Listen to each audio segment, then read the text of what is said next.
Well. Real Turkey channel is in its second year and it's breaking rating records in a negative way, in the way that no one watches it. But it is there for the history. And we are enriching the content every day by prime guests that you would not find on any other YouTube channel, I guarantee you. Today, we're going to talk about Turkish politics, both domestic politics and our entangled web of diplomatic relations. And our expert is Ms. Guldem Atabay, who is an economist, political scientist, as well as columnist. You may have read her articles in Ahval News, one of the premier English language news sites. Guldem, welcome to Real Turkey Channel program. Hi Attila. Hi Attila. Welcome. Thank you for inviting me. It's great to have you here. We need new faces and fresh ideas.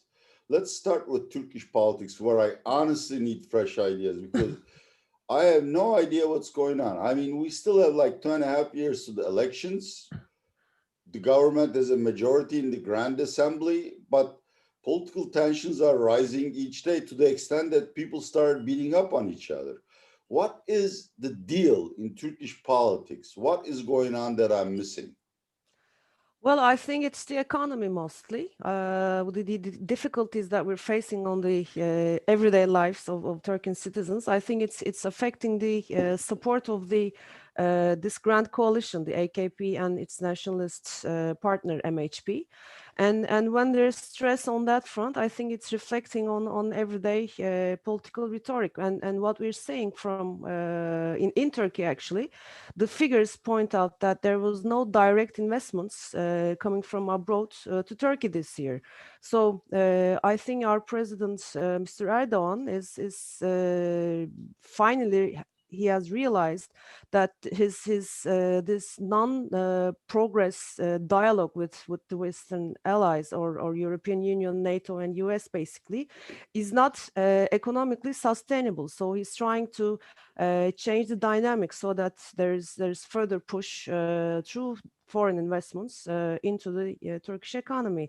And what we're seeing is, as he is talking about reforms, the conflicts within the coalition is rising because the nationalist MHP, by nature, by its DNA, is against any kind of legal expression or human rights form of reforms in Turkey. And Turkey needs to start from that side, obviously, along with some economic reforms along the way. So I think that's basically what's happening in the coalition government right now. And the system that we're having, this presidential system, have kind of locked both parties into this coalition. None of them is able to walk away from the presidential system because 50% of the votes it's needed in 2.5 years down the road. So they are both locked into this coalition and trying to find their separate ways, perhaps. MHP is leveraging on its Street muscle, yes, street muscle mostly to put these it days. very politely. Yeah, I couldn't find the exact words. Thank you. And they have this 8 to Have you been 6. beaten up, by the way? Because I Not think yet. not yet, but yeah, because I But just I'm got not the going out call. of the house Okay, anyway. yes. No, this is dear watchers, this is a serious problem. Please give us some details on that. The MHP's votes are floating around 8 to 9%. Sometimes the polls are showing it above 10%, this threshold. But still, its weight, its dominance on this coalition government is much higher or much stronger than its support from the Turkish public, because without this MHP, the AKP's share of votes is at best around Yeah. 43% these days, or at first around 36% levels. So even if Erdogan needs to make some progress with the rest of the world in a positive manner and attract some money into the Turkish economy, he's being pulled down by its MHP partners basically. But he needs to do some progress, and we're following. Today, it's in the news that this reform package will be coming to the parliament at the start of February, and everybody's alert about what the details would be, I think. Isn't it possible for Erdogan to form an alternative coalition with, I mean, there are now a plethora of center-right parties, Gelecek, Deva, and Yeah. in the parliament. Why doesn't Erdogan ditch MHP and, start over from zero? Well, it's interesting because he I think he first approached Saadet Partisi, this The Felicity small party, Islamist the party, right? smallest Islamist party. There again, their share of votes is around 1.5 to 2%, maybe at most. But when the leader speaks, he's making agenda in Turkish politics, so that's why it's important.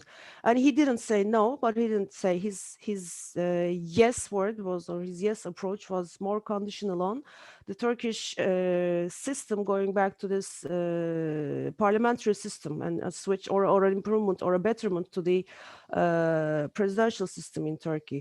And even if he approaches other parties that were, I think, this DEVA and other parties detached from the AKP ranks, former heavyweights from within the AKP, the conditions are all the same. They're all saying strongly that this type of presidential system is not sustainable in Turkey. It's not suitable in Turkey. So we need more transparency, more of balance of powers being restated again. So this is why I think it's hard for Erdogan to walk away from its MHP partner. Basically, he needs to curtail his own powers or control his or limit his own powers if he Yeah. wants to change partners along the way. And 2.5 down the years, I think it's too short of a time for Erdogan to make such a profound change down the road. Do you expect anything substantive or substantial in the reforms, both in terms of the economy and human rights? Not that we have any left. Well, it's hard to tell. I've been reading these papers close to the government and trying to figure out what they're saying about the reform package. Their basic theme is that Erdogan will never be going back to before 2013 when the Gezi protests started, and that was the first, I think, shocking event for the president that he faced in Turkey as mass protests coming from all parts of the society. And, we have this coup attempt 2 years after. And going back to liberties that he was or freedom of speech, the level of even that level of speech before those years, I think it's not doable for Erdogan, what I understand from these papers close to the government. But as he needs to make some mending in the relations with the European Union and the incoming Biden administration, its relations with the US basically, he needs to progress on the or human legal reforms or freedom of speech legal reforms in Turkey. And what we're going to be seeing, I think it's there's going to be some improvement in these like detention periods, in Right. this procedural Like procedural structure like in prosecutors the not courses. writing an indictment for 2 years. Yes, You don't know why you're yeah. arrested. Yeah, and this morning Yeah. I read a news that the one of his advisors was saying this European Court of Human Rights was we don't have to oblige with what they're saying. It's just a directory for us. So I don't think it's good news for anyone who's expecting some tangible or real progress on the reform front. But there is going to be some, and I think that would be enough, perhaps, to postpone this expected March sanction steps from the European Union, along with this exploratory talks starting with Greece today, along with the efforts to perhaps resume Cyprus talks in a couple of months down the Yeah, road with Turkey Kiev. said, I think that's important, that it has changed. Well, we wanted a two-state solution first. Apparently now we changed our mind. But I want to get back to domestic politics before I tangle the EU issue. Could it get worse? Could, for instance, AKP and MHP order, or let's say inspire the judiciary to shut down the pro-Kurdish Rights Party, HDP? Well, I think it could. What what we saw again was, I think there is a debate within the AKP as well. It's not everyone who likes the president in the AKP is very fond of Mr. Bahçeli, I can say, as far as I'm reading from the press. So they are questioning the rising power of MHP with its so little support from the Turkish public, Right. and they are discussing rather imprisoning or prisoning the outstanding names within the Kurdish HDP party in Turkey. Like Mr. Demirtaş is already prison, and he's the most famous or the most kind of abused one in terms of legal processes in Turkey. Along with Osman Kavala, Along the with these are like philanthropist. top names, like signal names for Turkey's external relations, and Turkey is openly trying to delay these European Court of Human Rights hearings or decisions about these two names. So I think the closure of the Kurdish party HDP in Turkey is possible, but it's not going to be the first approach when Turkey is really trying to, or as a face value, trying to mend relations with the Western countries in the world. The opposition now unanimously want early elections, and I read some of the columnists I trust.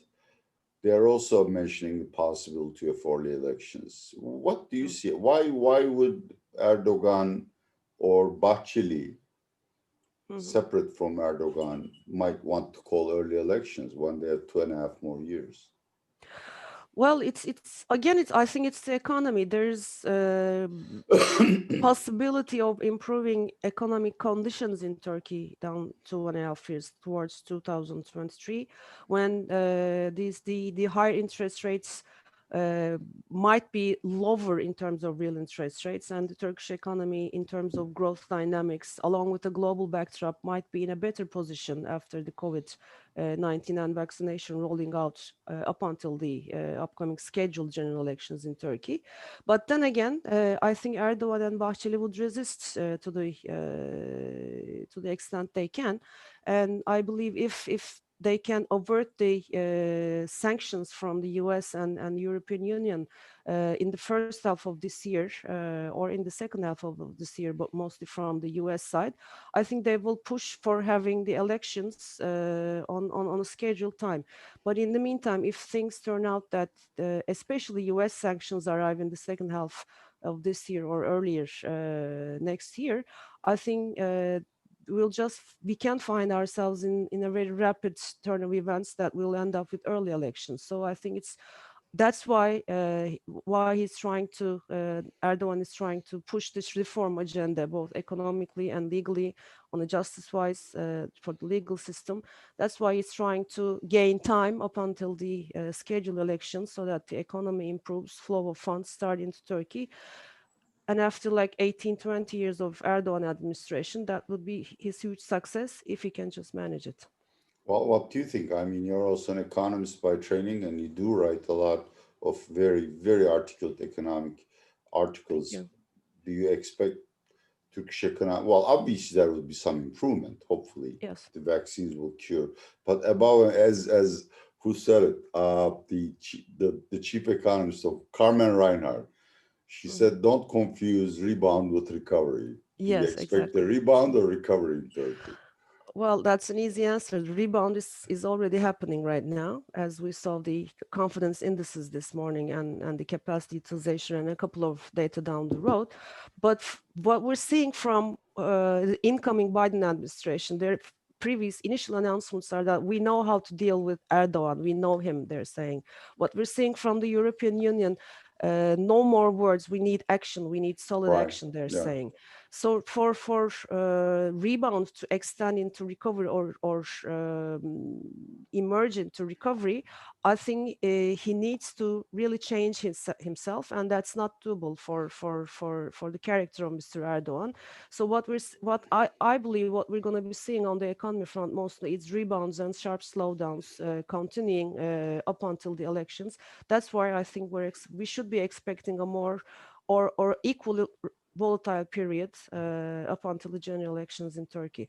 And what we're seeing from, again, the Biden administration, they're saying we can deal with Erdogan without really imposing very strong sanctions, but for real progress, we need to wait up until after the elections, whether to see Erdogan is really there, or as the polls are directing, maybe there's a shift of government or coalitions in Turkey That's a very that we can interesting viewpoint. restart relations again.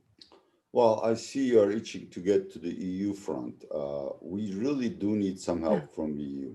I mean, Mhm. economically speaking, never mind the sanctions, but to send FDI and to rehabilitate or reform the customs union, which is aging, and hopefully the visa waiver so we can go to Europe for sightseeing. Well, is Turkey offering anything that would change the EU's absolute answer of no to all of these questions? Do you expect any improvement? Well, what we've seen with the European Union relations over the past couple of years is that that legal reforms or freedom of expressions is secondary to economic and security concerns of the European Union as a bloc.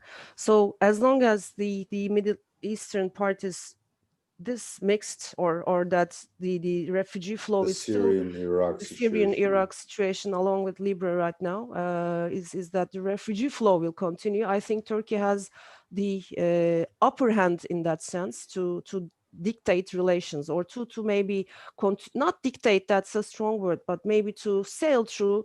Nothing is really happening without any sanctions or without anything, to sail Yeah, through this that's what I mean. no I mean, relation period. no sanctions. That's fine. Okay, I understand that. I also hear, I don't know if you agree, that one reason they don't want to impose sanctions is because they're afraid Turkish economy is going to collapse and Yeah. we're all going to migrate to EU. But that's just an allegation. But is anything positive coming? I mean, for instance, visa waivers, at least for business people or students, or some improvement in the terms of the customs deal, some extent. Do you expect any favors from EU? Is what I'm asking. Well, revising the custom uses is not only going to be benefiting Turkey, it's going to be benefiting the European Union as well. So I think that's doable. And what we saw is that they've been talking about a similar deal to they've done with the United Kingdom, this Brexit deal with the European Union. So I think that form of an improvement, enhancement, or updating to today's world, today's trading or trade world is kind of possible, It's and good it's, I news. think, doable. I think that's good news, yes, and that's what Turkey is keenly after. I We'll mean, we shall revision. stay in prison, but at least maybe the We'll do food will trade. the food will improve. I'm sorry. I'm really sorry. Exactly, that's the situation. I mean, they're caring about trade and security and human reforms. It's okay. Human rights is okay. They keep pointing their fingers, but they don't do any actions. So and Erdogan knows how to play this game. He says this and that, and they're all happy at their positions. Let's say. Along with the custom unions, I believe some visa waivers can emerge, as you said, for the business people mostly. And when it comes to border security with PKK and this FETÖ that Turkey is The demanding, I Gülenist, think yeah. the Gülenists in Europe, I think that's not really doable because they don't see them as like journalists. Can Dündar, he's Turkey sees him as a terrorist, as a traitor, and they see him as a journalist, and they're trying to protect him. And if you attach this Gülenist Sorry. tag to somebody who's seen as a journalist who lives in Europe, I think you won't get anywhere in terms of Right. So no exchanging him. extradition.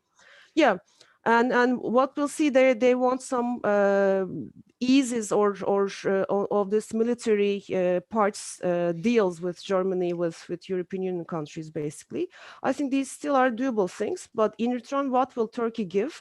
That's an interesting thing to follow because Turkey has already kind of scaled back its Eastern Mediterranean ambitions in that sense to Right. just resume start with Greece. I think that will be good enough and keeping the refugees away from European borders will be good enough